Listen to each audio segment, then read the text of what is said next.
नमस्कार, मेरा नाम है डॉक्टर पूरू धवन और आज इस वीडियो में हम बात करने वाले हैं पार्किंसन पेशेंट में जो बैलेंस बनाने में दिक्कत होती है, जो चलने में दिक्कत होती है, उसको कैसे कम किया जा सकता है, कैसे उसको ख़त्म किया जा सकता है। तो पहले से हम समझने की कोशिश करते हैं कि पार्किंसन में हमारी बॉडी में हो क्या रहा होता है। तो हमारा ब्रेन जो होता है वो करोड़ों न्यूरॉन सेल्स का बना हुआ होता है और जब हम पैदा होते हैं तो मान लीजिए कि हमारे ब्रेन के अंदर 10 लाख न्यूरॉन्स हैं, तो पूरी जीवन काल के अंदर वो 10 लाख एक नहीं हो पाते, मगर जो हमारे ब्रेन सेल्स हैं उनमें जो डेवलपमेंट होती है उसी की वजह से हम चलना, बोलना, खाना, पीना सब कुछ सीख पाते हैं और कर पाते हैं। तो अब जब हम एज में बड़े होने शुरू होते हैं, किसी भी कारण से अगर हमारे ब्रेन के अंदर जो बुढ़ापा, एजिंग का प्रोसेस है वो फास्ट चल रहा हो, तो हम क्या देखते हैं कि ब्रेन जो है, ब्रेन के जो सेल्स हैं, न्यूरॉन सेल्स हैं, वो मरना शुरू कर देते हैं। और जब वो बढ़ते हैं तो हमारे ब्रेन के अंदर जो न्यूरोट्रांसमीटर वाला जो काम है, जो केमिकली ये जो मैसेज भेजे जाते हैं एक न्यूरॉन सेल से दूसरे न्यूरॉन सेल्स को, उसमें जो डोपामाइन रिलीज होता है वो नहीं हो पाता। उसका असर क्या होता है कि ब्रेन की जो एफिकेसी होती है, ब्रेन का जो कंट्रोल होता है मसल्स के ऊपर, बॉडी के ऊपर, वो कम होना शुरू हो जाता है। और जब हम खड़े होकर चलते हैं तो खड़े होकर जब चलते हैं तो हमारी बहुत सारी मांसपेशियां एक साथ मिलकर काम कर रही होती हैं। कमर हमें स्टेबिलिटी दे रहा होता है, जब हम चलते हैं तो हमारे हाथ आगे पीछे जाते हैं जो बैलेंस में मेंटेन करने में हेल्प करते हैं। अगर हमारा आपका अपराइट पोस्चर है तो आपके गिरने के चांसेस कम होते हैं, पैर आपको आगे बढ़ाते हैं, तो बहुत सारी चीज़ें एक साथ चल रही होती हैं। बट अगर सोचो कि अगर ब्रेन को नुकसान हुआ है और ब्रेन का कंट्रोल इन्हीं मसल्स के ऊपर से कम हो जाता है, तो हमें क्या इफ़ेक्ट देखने को मिलता है कि पेशेंट को बैलेंस बनाने में और चलने में दिक्कत देखने को मिलनी शुरू हो जाती है। अब चलते हैं कि इसको हमने कम कैसे करना है। अब ब्रेन के जो सेल्स हैं एक बार जो मर गए वो मरे ही रहेंगे, उसे हम किसी भी कीमत में ज़िंदा नहीं कर सकते। ब्रेन जो है वो मरे जा रहा है, अब हम उसके लिए हम डोपामाइन ले लेते हैं, बट डोपामाइन से ब्रेन के सेल्स मरना बंद नहीं करते। तो हमें कुछ ना कुछ ऐसा चाहिए होता है जो ब्रेन के सेल्स को मरना और आगे नुकसान होना बंद करवा दे, जिससे हमारी जो प्रोग्रेशन है, जो पार्किंसन बढ़ रहा है, जो ट्रेमर्स आ रहे हैं, जो हमारा बैलेंस बिगड़ रहा है, चलने में दिक्कत हो रही है, वो दिक्कत आगे ना बढ़े। उसके लिए ज़रूरी होता है कि ब्रेन के सेल ना मरे। अब ब्रेन के सेल्स को क्या चाहिए, हमें वो चीज़ उसको देनी पड़ती है। ब्रेन के सेल्स कई कारणों से मर रहे होते हैं, पहला है स्ट्रेस लेना, दूसरा है एजिंग। तो इनमें कुछ चीज़ों पे हम काम कर सकते हैं।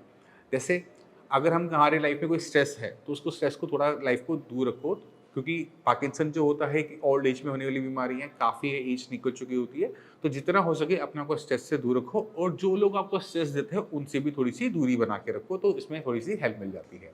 दूसरा है डाइट, जिसके पहले भी मैंने बात नहीं की, बट डाइट एक इम्पॉर्टेंट रोल प्ले करती है। अगर आप खाना प्रॉपर नहीं खा रहे, चाहे आपके दाँत नहीं है या फिर कोलेस्ट्रॉल की वजह से, डायबिटीज़ की वजह से, बीपी की वजह से बहुत सारी डाइटरी रिस्ट्रिक्शंस लग गई हैं, परहेज़ बहुत कर रहे हो, तो उसको भी आपको थोड़ा-सा कम करना पड़ता है, क्योंकि जब तक आप प्रॉपर खाना नहीं खाओगे, energy, supplements, vitamins, mineral, nutrition body में जाएगा नहीं, और ये जब आप खाना खाते हो वही खाना आपके ब्रेन में भी जाता है।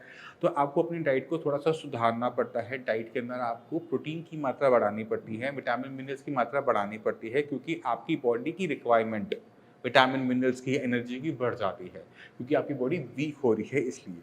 तो हम कहते हैं कि एक चिकन सूप हो गया, फिश हो गया, मशरूम्स हो गए, ड्राई फ्रूट्स हो गई, दालें हो गई, इनको अपनी डाइट में बढ़ाओ। क्यों बढ़ाओ? क्योंकि ब्रेन को चाहिए। आप अपनी बॉडी के लिए मत खाओ, ब्रेन के लिए खाओ। उसमें आप घी तेल का यूज़ मत करो, अगर डॉक्टर ने मना कर रखा है। मीठा इसमें होता नहीं है, नमक की मात्रा आप कम यूज़ कर सकते हो। तो जो परहेज़ आपके चल रहे हैं, उनको रखते हुए भी आप इन सब चीज़ों का इंटेक आराम से कर सकते हो। अब तीसरी इंपॉर्टेंट चीज़ हो जाती है, वो है मसल्स, क्योंकि हमारी जो वीकनेस हो रही है, वो सिर्फ़ ब्रेन के एंगल से नहीं आ रही है, वो हमारे मसल्स के एंगल से भी आ सकती है। अगर आपकी एज ज़्यादा है, आप 60, 70, 80 की हो रहे हो और आपका हमेशा सिटिंग जॉब रही है, मसल्स हमारी बहुत ज़्यादा हमने बिल्ड नहीं की हैं, मसल्स वीक हो रही हैं, तो वीक मसल्स को स्ट्रॉन्ग करने का एक ही तरीका होता है, वो है एक्सरसाइज। क्योंकि हमारी बॉडी में 2 ऐसे ऑर्गन होते हैं जिनको हम जितना यूज़ करते हैं वो उतने ही अच्छे होते चले जाते हैं। पहला है हमारा ब्रेन, जितना हम मैथ्स की प्रैक्टिस करेंगे उतने हम मैथ्स में अच्छे हो जाएँगे, जितना हम साइंस पढ़ेंगे हम साइंस में उतने अच्छे हो जाएँगे। ठीक है? तो जितना हम उसे यूज़ करते हैं उतना वो अच्छा हो जाता है। दूसरी चीज़ है वो है मसल्स।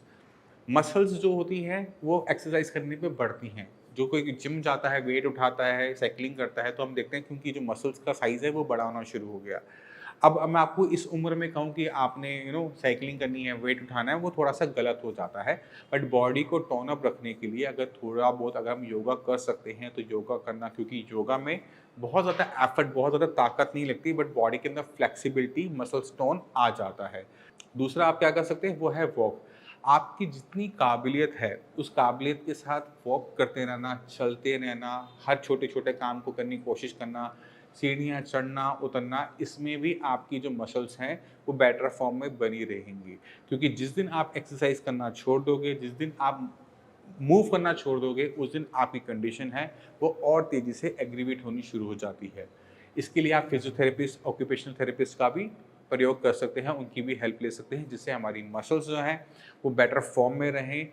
क्योंकि अगर वो बेटर फॉर्म में हैं, तो ही हमारा ब्रेन उनको कंट्रोल कर पाएगा। अगर हमारी मसल्स खराब हो जाएँ, ब्रेन ठीक हो, तो भी हम काम नहीं कर पाते। तो इन दोनों ऑर्गन्स का सही तरीके से काम करना आपस में मिलकर, वो बहुत ज़्यादा ज़रूरी हो जाता है। तो मैं उम्मीद करता हूँ इस वीडियो से आप समझ गए कि अगर हमें किसी भी पार्किंसन पेशेंट में चलने की प्रॉब्लम को सॉल्व करना है या फिर उनकी बैलेंस की प्रॉब्लम को सॉल्व करना है, तो हमें कई सारे सेगमेंट्स पे एक साथ काम करना पड़ता है। पार्किंसन को रोकने के लिए हमें मेडिसिन का थोड़ा बहुत यूज़ करना पड़ता है, डाइट बहुत इंपॉर्टेंट रोल प्ले करती है, और एक्सरसाइज। जब हम इन तीनों को मिलके आपस में करते हैं, तो हमें पार्किंसन पेशेंट में बेटर रिजल्ट्स देखने को मिल जाते हैं। तो आप इस चीज़ का ध्यान रखिएगा। फिर भी आपके माइंड में कोई भी डाउट हो, कुछ भी पूछना चाहते हो, तो डॉक्टर की टीम अवेलेबल है, उनसे आप बात कर सकते हैं, उनसे पूछ सकते हैं कि किस तरह से हम अपनी बॉडी को पहले से बेटर कर सकते हैं, किस तरह से हम अपनी पार्किंसन दिक्कत को रोक सकते हैं, उसके जो सिम्पटम्स हैं उन्हें कम कर सकते हैं। इसी के साथ आप सभी से मैं चलने की आज्ञा चाहूँगा। मिलते हैं अगली वीडियो में, तब तक के लिए नमस्कार।